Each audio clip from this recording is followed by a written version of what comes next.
Is it possible for someone to sleep 2 hours less than the rest of the world and still wake up completely rested? In 2009, in San Francisco, scientists set out to chase exactly this question, and deep within DNA, they found a single letter. A lab near midnight, fluorescent lights humming. On a monitor screen, a green line rising and falling. A woman's brain waves. Two researchers staring at the screen. Then one of them puts down the paper in his hand, because the data in front of them contradicts everything they learned in medical school. This woman slept only 6 hours that night, but the measurements clearly show that her brain has already gathered the rest you collect in 8 hours. That's not possible, one of them says, voice barely above a whisper. But it is possible. This story isn't just about genetics. A pilot's eyes closing in the cockpit lasted exactly 26 minutes, and it changed the course of sleep science. There's a secret cleaning process your brain runs while you sleep, a secret scientists stumbled upon without ever searching for it. Both threads, in fact, lead to the same answer. If you leave without learning that answer, you'll wake up tomorrow morning the same tired person. Now, let's go back to that woman.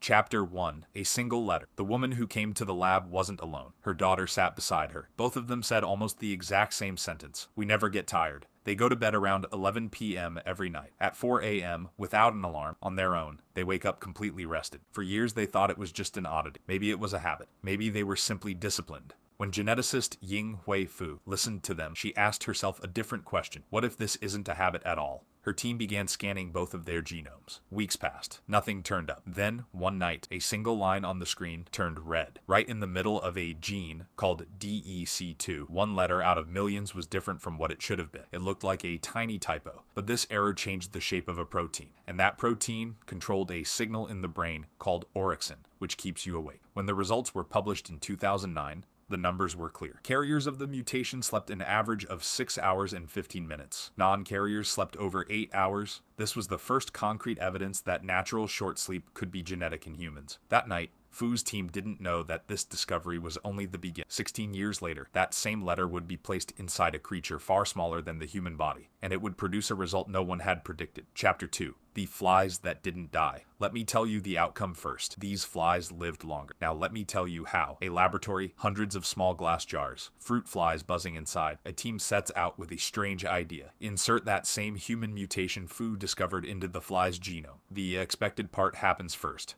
The mutant flies sleep less. No one is surprised by that. But as the weeks pass, a strange pattern starts appearing in the lab notebooks. While the control group flies are dying one by one, the mutant group is still moving. When researchers examine this, they find that the mitochondria, the energy powerhouses in the mutant flies' cells, are working more efficiently. Stop and think about that for a second. You've always been told that sleeping less makes you age faster. This one study, at least in this very specific genetic scenario, whispers the opposite. Of course, a fly's body isn't the same as yours. How far this finding applies to humans is still an open question. Here's the main point. You probably don't have this gene. Less than 1 in 1,000 people do. So, the reason you wake up tired in the morning isn't in your DNA. It's in a much more ordinary place.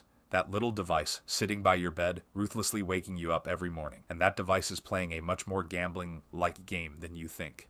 Chapter 3. What the dealer doesn't tell you. Imagine walking into a casino. The dealer sits down at the table, turns to you, looks you in the eye, and says, "At this table, you'll lose with about a 45% chance." You'd probably not sit down, but you're placing this exact bet unknowingly every single night. Think of your sleep like a building. Throughout the night, you go up and down between light sleep, deep sleep, and the REM floor where dreams happen, like an elevator. Roughly every 90 minutes, you cycle through all the floors of the building. On the REM floor, your muscles lock up. Your brain, on the other hand, is at its most active, most busy state on that floor. Your alarm goes off. The alarm doesn't know which floor the elevator is on. Like a blind roll of dice, it lands on a random floor. According to some research, the chance of catching you right on that busy REM floor can go up to around 45%. The chance of catching you during a calm, natural transition floor is only around 9%. So that heaviness you feel every morning isn't laziness. It's a probability calculation. But even if your alarm wakes you at a perfect moment, you still don't win. Chapter 4. The floors. Left in the dark morning, the alarm rings. 5 more minutes, you say, then 10 minutes. Finally, you get out of bed. The first thing you think is, why am I not as energetic as everyone else? A research team asked exactly this question in the lab. The moment they woke volunteers up, they immediately put them through a decision-making test. The result was far more striking than expected. In the first few minutes after waking, participants' decision-making performance collapsed. In some measurements, by nearly half. Wait 30 minutes. Still low, because the moment your eyes open and not all the lights in that building turn on at the same time, the lights on the lower floors may have already turned on. The upper floors, the floors where the decision-making center sits, are still dark. That urgent message you send in the first half hour of the morning, that quick decision you make, it's still coming from a floor that's still dark. So what's the sensible solution? If you're saying, I'll sleep in on the weekend, you're not alone. But what scientists found when they tested this goes completely against common sense. Chapter 5, The Cost of Catching Up. Let me give you the answer up front, because it's hard to believe. A long catch-up sleep can make you feel worse. Saturday morning, you promised yourself, this time you'll sleep as much as you want. You wake up. That light, rested feeling you expected isn't there. Instead, an even foggier morning greets you. According to some studies, a long recovery sleep following accumulated sleep deprivation can increase morning grogginess instead of reducing it. The reason is probably this. When that normal 90-minute cycle is stretched too far, the elevator in the building gets confused about which floor to stop at. This doesn't mean never oversleep, but it clearly shows the issue isn't how many hours you sleep, it's how regularly you sleep. So is there a solution that actually works?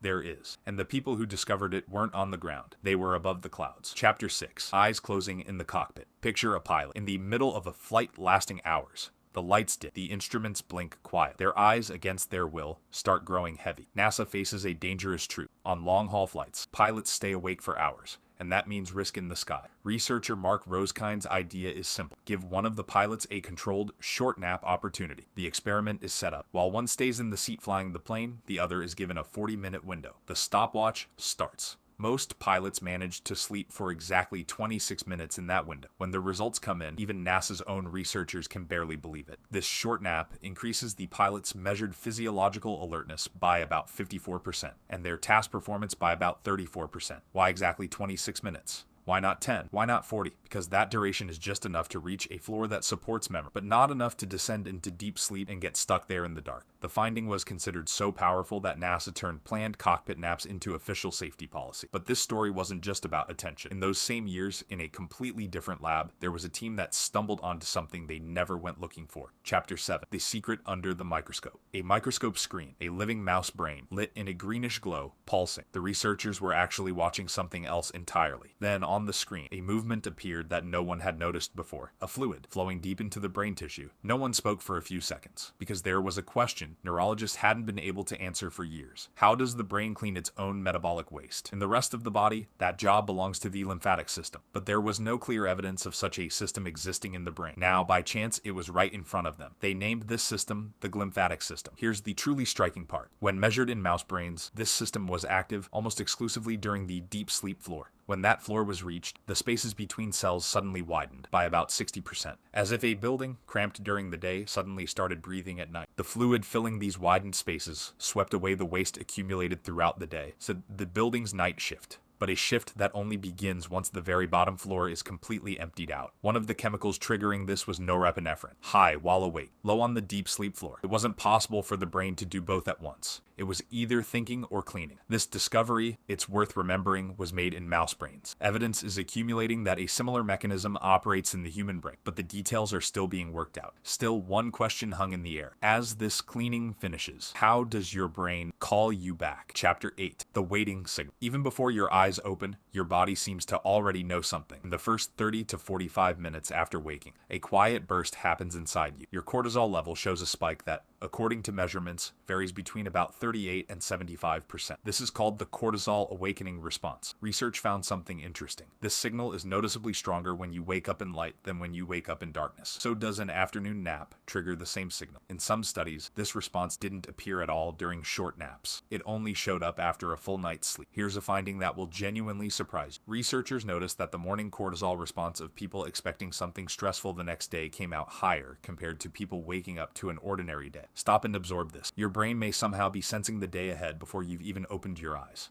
Strange, isn't it? This time, the lab wasn't a university, it was a driving simulator. Chapter 9. 12 students, 1 cup. Let me give the answer right away. One group almost never crashed. The other two did. Now let me tell you why. Loughborough University, 1997. Two researchers, Jim Horn and Louise Rayner, design an unusual experiment. They find 12 volunteers. They let them sleep only 5 hours one night. The next day at 2 p.m., one of the hours the body is generally sleepiest, they put them in a driving simulator. On screen, a long, monotonous highway. Ideal conditions for falling asleep. A 30-minute break in the middle of the drive. One group gets only coffee. One group gets only a 15-minute nap. A third group gets both. Coffee first, then immediately a nap. Which group would you want to be in? When they return to driving, those who only had coffee still have dangerous moments. Those who only napped do too. The coffee then nap group, almost none. The reason is a timing trick. While you sleep, a substance called adenosine, which makes you feel tired, starts to decrease. Caffeine, meanwhile, usually takes 20 to 30 minutes to reach the brain. If you drink your coffee and immediately fall into a short nap, the moment you wake up, both effects land at exactly the same second. Horn and Rayner didn't design this experiment just to find the best way to wake up. What they were really curious about was much darker. Chapter 10, the invisible danger behind the wheel. Why specifically driving? Because tired driving seems harmless, but actually carries a silent danger. Now think about this. 17 hours. Just 17 hours of continuous wakefulness. According to data compiled by health authorities, at the end of this period, reaction time and coordination are associated with a performance loss close to a level considered the legal alcohol limit in many countries, and around a 0.05 blood alcohol level. Stay awake for 24 hours. By these estimates,